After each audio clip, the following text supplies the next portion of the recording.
If I give you money for the content that you're creating, what are you gonna buy with that money? I'm thinking since food is a basic necessity, then they'll buy food, right? What else would they buy?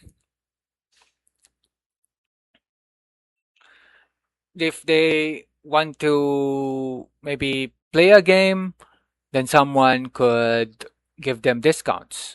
And I know that Square Enix, for example, gives discounts for you to be able to play their games. They do that. So what else would these guys buy? Maybe they need a monitor. They need a computer, a new computer. So would someone give them a new computer, a graphics card? Maybe that's what they need to be able to play more games. But maybe it's also eventually they figure that we need money for health because we've been playing games and we haven't been exercising or we've been eating bad food. And that's why we now need medicine. We now need something that would cure us and be able to still continue playing games and creating content. So we definitely should look into what's happening to these guys and what our predictions are gonna be. Because there are so many people who look at content creators, influencers, video game esports players, and they want to be like them, but they don't see the reality, what is happening to these guys. After 10 years, are they a lot better or well off, or are they still having problems? What are their problems? And actually, this reminds me of Misasha Shua's video about Emacs. And yesterday, I was looking at her video about the Emacs Carnival. I think the carnival word was funny, was amusing for me. And I look into what she's doing, and turns out he's been writing on a digital pad and sharing how newbies could get into Emacs because it seems that there are so many people who may have seen her videos and wonder how do you get into something so complex or something that seems to require a lot of time to get into. It's not like you can just pick it up and use it very easily. And she says that it's better for most people to have some kind of mentor to show the newbie, the neophyte, what he or she should focus on first, or maybe something that could help him or her learn the basics. Because there's so many, for example, web pages that tell you this and that, and the problem really is it seems like because Emacs has been going on for so many years, they seem to assume that the readers would know what to do already, right?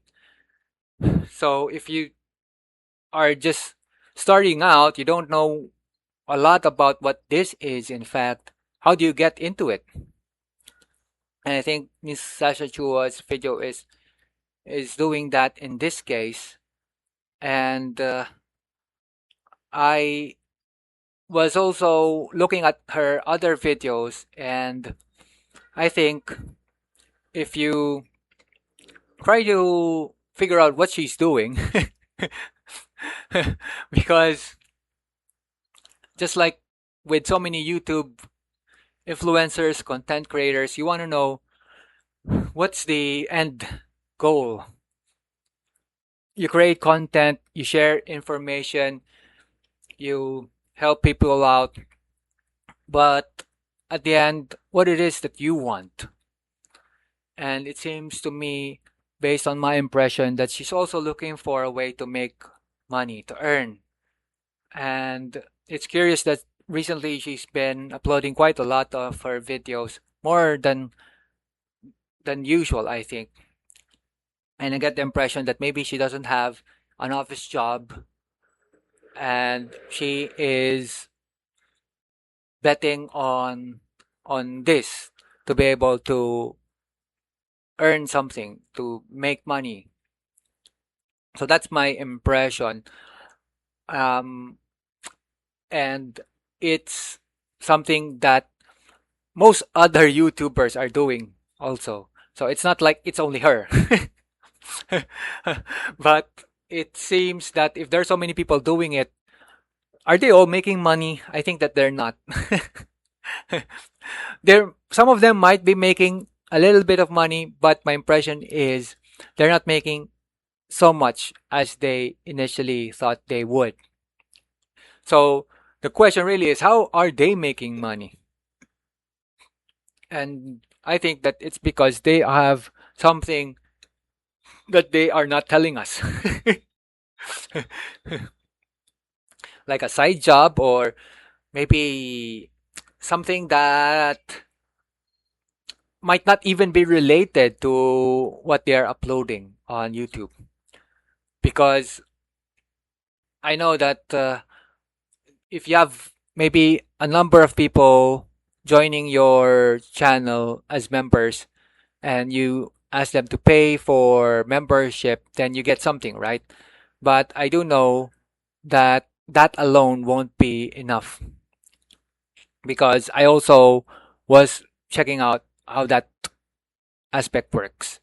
And from my observation, you get something, but it's definitely not as high.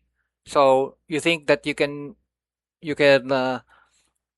live off a certain small amount for your daily living and still maintain your channel and you know how games, for example, are costing so much more and computers are costing way higher, hundreds of thousands of pesos.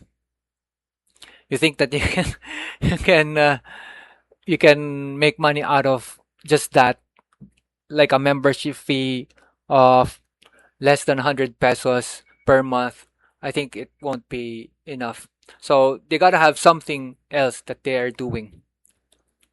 And the membership is really kind of like a bonus for them, that there are people who care or something, or there are people who don't mind to give money to people. But living off that, I think, won't be enough for someone who is trying to maintain a channel about video games, especially. Now, so the end goal of making money, I think, is something that so many people also are looking for, and it seems that it's not very easy for them to figure out the answer. And I think that many YouTubers aren't able to figure out the answer, because maybe it's because you don't have to be a YouTuber to to answer it, to be able to make money, in fact. All right, so I think that should be enough. Thanks for joining me. We'll see each other soon.